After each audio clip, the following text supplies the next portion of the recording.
తాడేపల్లిలో బైపాస్ రోడ్లో CV Ramana science programme నిర్వహించి సైన్స్ గురించి వివరించిన విద్యార్థులు. ఇక్కడ సైన్స్ కేంద్రానికి మేము సదాశివపేట నుండి ఇక్కడ దాకా వచ్చాము. చాలా హ్యాపీగా ఉంది, ఆనందంగా ఉంది. ఫస్ట్ టైం ఇక్కడ మొత్తం సైన్స్ ఫేర్, మ్యూజియం అవన్నీ చూసాము. చాలా బాగుంది, చాలా బాగా అనిపించింది. థ్యాంక్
జీవరాశులు, పక్షులు చనిపోతున్నాయి.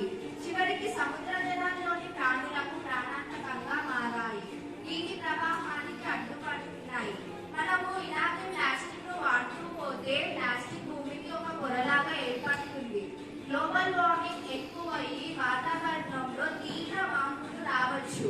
మరి విద్యార్థులందరూ చైతన్యవంతులే. మీ తల్లిదండ్రుల్ని, సమాజంలో ప్రతి ఒక్కరిని ఈ ఉద్యమంలో భాగస్వాములను చేస్తే తప్పకుండా విజయం సాధించవచ్చు.